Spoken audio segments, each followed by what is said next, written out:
Hey guys, what's going on? It's Rick, and I'm here for part 2 of my January reviews. I decided at the end of the first January review video that nobody wanted to sit through like an hour plus of me talking about movies. So I decided to split it up, and hopefully you guys are okay with that. It's a bonus video, kind of. But I only made it through 19, so I'm going to dive right in and start with number 20, and that is Bad Boys on 4K. This being Bad Boys and Bad Boys 2, so I'm sure you can guess what else I watched. So in anticipation of Bad Boys for Life, I wanted to revisit Bad Boys and Bad Boys 2. My girlfriend had never seen them, so we checked them out. And Bad Boys is my least favorite movie of the franchise. It's a bit of a spoiler for a few future reviews, but I laughed in parts, and the action's good in this, but there's a lot of repetition going on. Martin Lawrence and his wife and the jokes there got really stale, in my opinion. The chemistry between Martin Lawrence and Will Smith was good. It gets stronger, in my opinion, in the second and third movie. It feels natural, their chemistry, not forced in like other buddy cop movies. But yeah, I always remember enjoying the second one a lot more. We'll get into that soon, but my girlfriend did not like this movie. She was actually very hesitant to watch the second and third one after seeing the first one, but stay tuned. We'll discuss. The next thing we checked out was Underwater, Regal Unlimited. That stars Kristen Stewart, TJ Miller. So going into this, the only expectation I had was that it would dethrone, it would become my favorite movie of 2020, because up to that point, the only thing I'd seen is Like a Boss. And, I wasn't a big fan of Kristen Stewart's performance in the movie, but the movie was very enjoyable. It's a pretty, I want to say it's 90 to 100 minutes. It felt very Alien-esque, but underwater. Some of the scenes were very difficult to follow, though, because of how dark the movie was.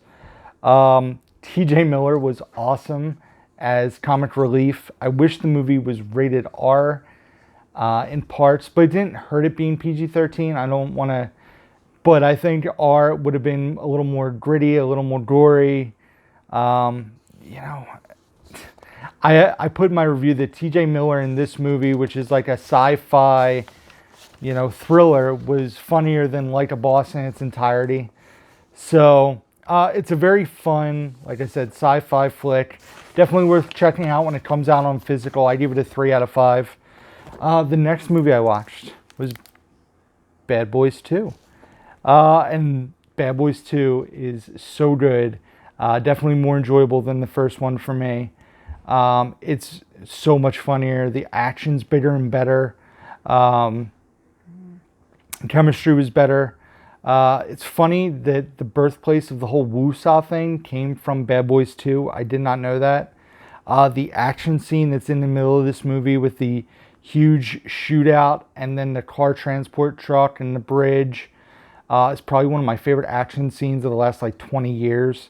I really, really enjoy that scene. I enjoy the movie. I gave the movie a 4 out of 5. We'll talk about where it ranks after we talk about the last film. But the next thing I watched was from Redbox on Blu-ray. And it was Angel Has Fallen. And was not a big fan. The movie was very predictable. There was horrible CGI in it.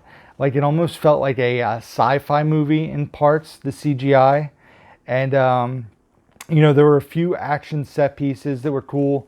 But I hope this is the end of the Has Fallen franchise, because this was on a different level as London and Olympus, which I enjoyed a good amount, and this was a 2 out of 5. I won't be getting it, even though I have the other 2 on Blu-ray. I just swallow an incomplete trilogy, because I'm not buying Angel Has Fallen. The next thing, got to show RJ, Tommy Boy, a classic comedy film. RJ's first time watching it. There's not much to say except for Chris Farley and David Spade have fantastic chemistry. The movie is so hilarious. It's so quotable. one of the best comedies of the last 30 years. Yeah, I'll go with that. One of the best comedies of the last 30 years. A 4.5 out of 5 for me. Tommy Boy's fantastic. Chris Farley is missed. The next thing, Ace Ventura, When Nature Calls. Not Pet Detective, which is also in the set, but we watched When Nature Calls. RJ picked that out. The movie gets a lot of hate, a lot more than I think it should get. I find it very humorous. I remember I wasn't feeling great over like a 3 or 4 day weekend, so RJ and I watched like a lot of comedy movies, just so my thoughts on these will be fairly brief. The Monopoly Man scene is so funny in the movie. The humor in the second half falls a bit flat for me, but I enjoy When Nature Calls overall. I give it a 3 out of 5. The next thing we watched, which we watched on HBO, but I have the Blu-ray, so bam, gonna show it off. Big, and man, this movie is so good. I really think it is one of the most, not underrated. Oh, the piano sound doesn't work. But it's underappreciated. Tom Hanks is so good in this movie as Josh. It's the best body swap movie ever. I give it a 4.5 out of 5. I think it's fantastic. Elizabeth Perkins is really good in it. The kid who plays his friend, who I'm never going to think of his name. The kid who plays his friend is really good in the movie as well. John Hurd as the jerk ex-boyfriend, co-worker is good in the movie. Very good. 4.5 out of 5. Big is awesome. Then, bam, Little Giants on DVD. Rick Moranis, Ed O'Neill. Football, comedy, family movie gold. One of my favorite sports family movies, like right up there with Sandlot and Rookie of the Year for me. The movie holds up pretty well for a 25-year-old film. And I'd like to see a refresh of this movie and maybe have like an all-girls football team or something like that. I mean, I feel like this is the perfect climate for a movie like that. But yeah, Little Giants. Obviously, Icebox is a female in this film, and she was a lead character. And she disappears for a little while, but she comes back. But I think this movie could stand I think a remake would be interesting. Not that I want that to happen, but if they did it right, I think it would be good. Now that Rick Moranis is unretired, why not? The next thing we checked out, Bridget and I watched Blinded by the Light, which she had seen, but I had not. It was a very entertaining and well-done movie, basically about the power of Bruce Springsteen's music and how it could help empower a British, Pakistani, I'm trying to change my page and talk, college kid. It's a bit of a slow start, but, you know, it picks up pace, and Act 2 and 3 are phenomenal in the movie. It's thoroughly entertaining. Found myself singing along in parts, and even got a little teary-eyed. So it did a lot of things that you want a movie like this to do. I gave it a 3.5 out of 5, or 3.5 out of 5. Blinded by the Light, definitely worth checking out. It's gonna make the shelf. So very cool, very good flick. The next thing was Bad Boys for Life, Regal Unlimited. And so for me, this movie falls right between the second and the first movie. This movie is very funny. Bad Boys for Life was very funny. It almost had the Lethal Weapon vibe of we're getting too old for this S. I'll leave it at that. And there were definitely some of the funniest scenes in the franchise in this movie. Found myself laughing out loud in a lot of parts of the film. And there were also a few surprises in the movie that had me shocked. There's a plot twist that's a little bit eye-rolling, especially if you watch the whole movie. It's like, really? This is what's supposed to happen? But I'm intrigued now with a possible fourth movie. I don't want to get into spoilers. If they made Will Smith and Martin Lawrence like not the main focus of the movie, but a different group the main focus of the movie. If you've seen the movie, you guys know what I'm talking about. But I enjoyed it. I give it a 3.75 out of 5 because I was torn between a 3.5 and a 4. It's definitely one I'll be getting when it comes out. I definitely will rewatch it. Looking forward to rewatching it and seeing how it holds up on a second viewing. So the next thing, Judy, which we watched on a DVD from the library. I personally wasn't necessarily super excited about seeing this, but as a Oscar fan, wanted to see the performance that's been cleaning up basically every award that it was nominated for, and that's Renee Zellweger's performance as Judy Garland, and it was really good. The movie was okay. The performance, really good. Felt very similar to Gary Oldman when he was in Darkest Hour playing Winston Churchill. Performance, really good. Movie, boring, maybe a little boring, a little bit.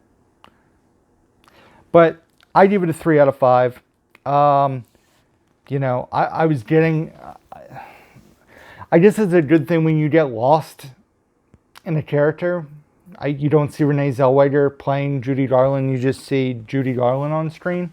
So I give it a 3 out of 5.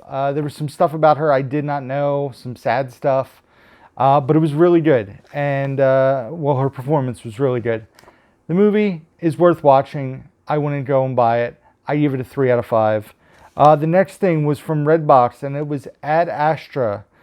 So the movie is absolutely stunning to watch on Blu-ray. I'll start out by saying that. It probably looks amazing on 4K.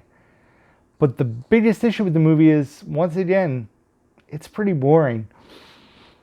The movie's good. It has bursts of action and entertainment, but it's surrounded by like a lot of Brad Pitt's inner monologue, and Brad Pitt basically, talking about problems with his dad and issues he has with his dad. Also his relationship with his dad and his ex-wife. Brad Pitt's good in the movie. I definitely will not sit through the movie again, but the movie's good. Like, it looks good, but it's boring, guys. Ad Astra is pretty boring. I give it a 3.25 out of 5. The next thing, another Redbox movie. I guess I rented a lot from Redbox in January. It was The Addams Family on Blu-ray. RJ had wanted to see it. Bridget had wanted to see it. I wanted to kind of check it out. And I had heard bad things about the movie. And I grabbed it on a Friday night. We checked it out. It was pretty fun.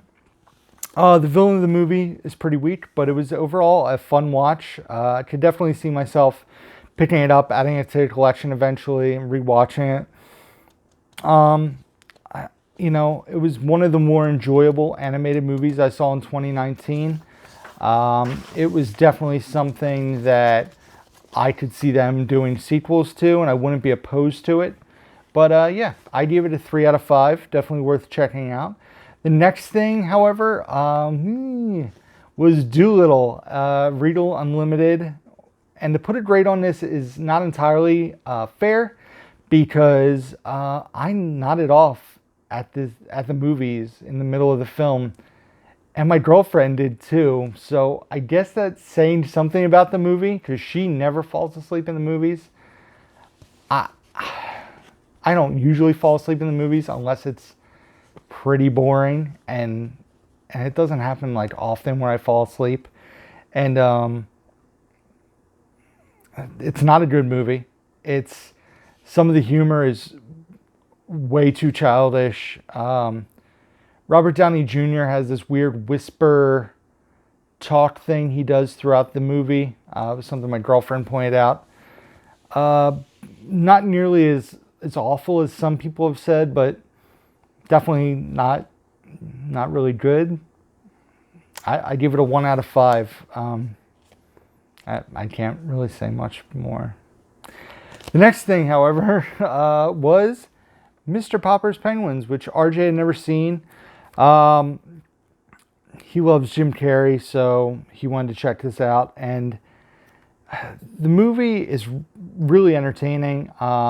Jim Carrey's really good in like the family film role in this movie, especially. There's some plot issues in the movie, but it's a kids movie, so that doesn't surprise me.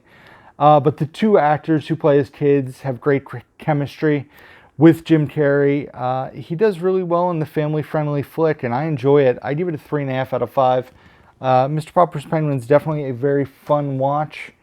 The next thing we watched on Hulu, and that was Missing Link. There had been a lot of buzz about it. It got nominated for Best Animated Oscar, so we wanted to check it out. I had no desire to see the movie when it was coming to theaters. When it came to Blu-ray, I was like, nah, I don't really have interest. RJ had no interest in it either, but we checked it out. And I'm not really a fan of the style of animation used in the movie. I can appreciate it, but I'm not a fan of the style. The story was decent. Zach Galifianakis is good as Mr. Link. It kept my interest. It's watchable, but it's not like, oh man, Missing Link is, one of the greatest animated movies. No, it was good. I give it a 3 out of 5. Unlike the next movie, which is a classic in this awesome pink case, that is Mean Girls. I've been wanting to revisit this for a while, especially, since I got the special edition with the pink case. Popped it in, and the laughs start almost immediately when you watch this movie. It's crazy to see the actors and actresses in this movie who made the movie, and like how much they've done in those 16 years. Some people have disappeared and aren't really relevant anymore. But the movie was really good. It's so quotable. It's so funny. Oh man, it could be one of the most quotable movies of 2000 to 2019, I think. And it was just so funny. Mean Girls is just a really good movie. 4.5 out of 5 for me. Really like this one. Check out Mean Girls if you have not already. The next flick that we checked out was If Beale Street Could Talk. I've been wanting to check this out for a little while now. Regina King, I believe, won Best Supporting Actress for the movie. She was really good in this. What do I have here? It was a good flick. It felt a bit drawn out in places. I'm trying to see.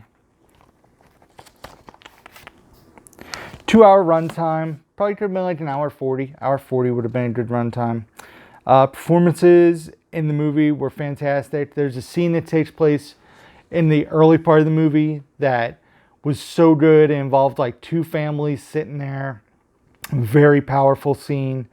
It's the standout scene of the film. And I think, I wish there was more of it in the movie, because the movie would have been really high on my list of, like grading and everything. I give it a 3 out of 5. It's a good film. Not making my shelf. It's actually going to a new home. And now that I'm shooting this video, I can ship that package to that person. So most likely you'll see this on somebody else's channel. And that's a spoiler. The next thing I watched was Black and Blue, which was a DVD I got from the library. And went into this movie with like no expectations, didn't really know much about it. It starts off and I'm already like, oh no, like I'm rolling my eyes already. And so this is the kind of movie we're going to get. It basically starts out with a black female running, and two police officers turn their sirens on and are kind of aggressive to her. And then she tells them like, oh, I'm a police officer, like here's my badge. And they're kind of like getting uppity and hoity-toity. So it's like, all right, so it's going to be that kind of movie where she's going to have to prove herself to the police department. There's racism. And then it turns into like this interesting corrupt cop story. And I was like, all right, like, okay, I can get on board. And then it starts getting a little preachy. And then you meet Tyrese is in the movie, and you meet his character. And but he just plays a an employee of a store. And later on in the movie, he's fighting and attacking and maybe doing a little worse to police officers as a civilian. And the climax happens of the film, and I'm not trying to spoil it, but it gets way, way too preachy, in my opinion, for me. It doesn't manage it well like a movie like Black Klansman would. And I definitely can't recommend it, honestly. It's not like a standout thing. I give it a 1.5. So you guys, if you want to check it out, go for it. I just couldn't recommend it personally. 3 more movies, guys. The next thing was The Gentleman, Regal Unlimited. Wow. What a pleasant surprise for a January released film. The movie was a blast. Sucked me right in. The story is very interesting, the way it's told. The cast is so good. You know, Colin Farrell's in the movie. His character is Coach, I believe. And he's the best part of the movie, hands down. I'd love to see a spin-off of Colin Farrell as Coach the entire time. Hugh Grant was awesome in the movie as well. Very different role for Hugh Grant. And Charlie Hunnam was really good in this movie. Probably my favorite thing I've seen him in.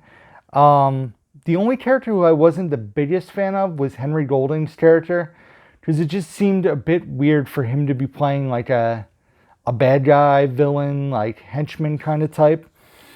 His character's name is Dry Eyes. I have on here, if you're easily offended by language or violence, this is not the movie for you. It is a Guy Ritchie film. It is an R-rated, gritty film, but it is good. It is an entertaining movie. Definitely something I will pick up on 4K when it releases for sure. The next thing, special shout out to Cody Jones on Instagram. He hooked me up with a digital HD copy of Parasite, which I'd wanted to see really badly, but also didn't want to blind buy it for like $20 on Blu-ray. And this is the perfect movie to go into blind. Don't watch trailers. Don't read about the movie. Just check out the movie. And, you know, I avoided all trailers and everything. The only thing I saw was a clip of the movie where a boy is looking at a wall, and he asks if it's a picture of a chimpanzee, and the mom says, no, it's a self-portrait. That's all I knew about the movie. And I also wanted to be known that I am not usually a fan of subtitled movies. And all that went out the window with this movie. The movie is so good. It mixes humor. There's some dark aspects to the film. I don't even want to say too much about the movie. I got sucked into this film hardcore. Spoiler alert, as you can tell by, I believe it was in my last video, I own it physically already because it was that good. I went out the next day and was like, I need to get this on Blu-ray. Like, this movie is awesome. And yeah, I now know why this movie had a lot of hype. I'm perfectly fine with it winning Best Picture. I thought it was really well done. I thought it was very entertaining, and I hope to see more movies like this. I give it a 4.5 out of 5, guys. Really enjoyed it. And then the last movie I watched, this one's probably going to be a controversial opinion, was The Lighthouse, who Robert Eggers made this film, who also made The Witch or The Vivitch, however you want to title it. And this movie just felt to me like it was weird for the sake of being weird. You know, I'm sure, you know, people have talked about how much of a masterpiece it is.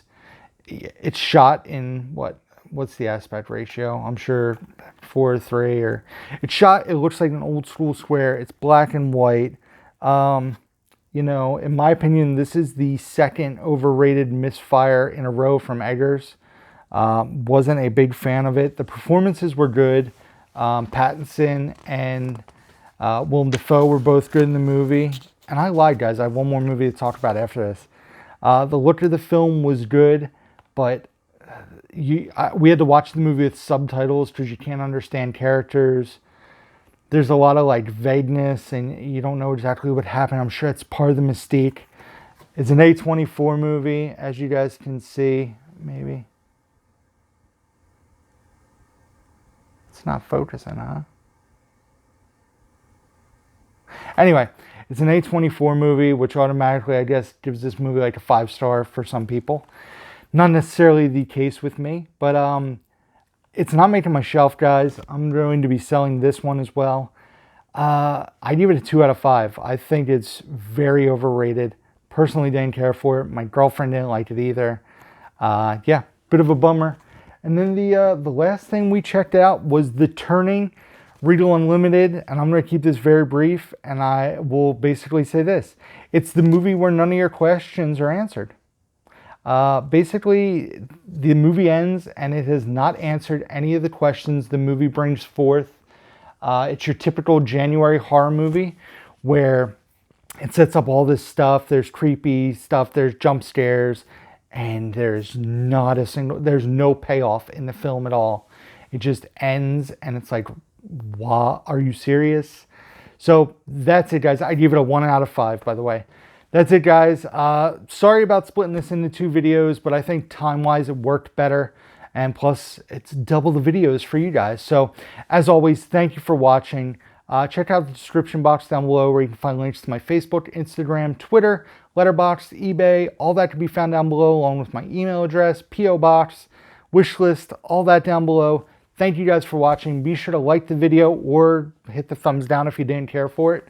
Subscribe if you don't already. So close to 2,100 subs. Hopefully by the time this drops, I will have hit that. And that's it, guys. I really have to go pee. So until next time, who's down to movie?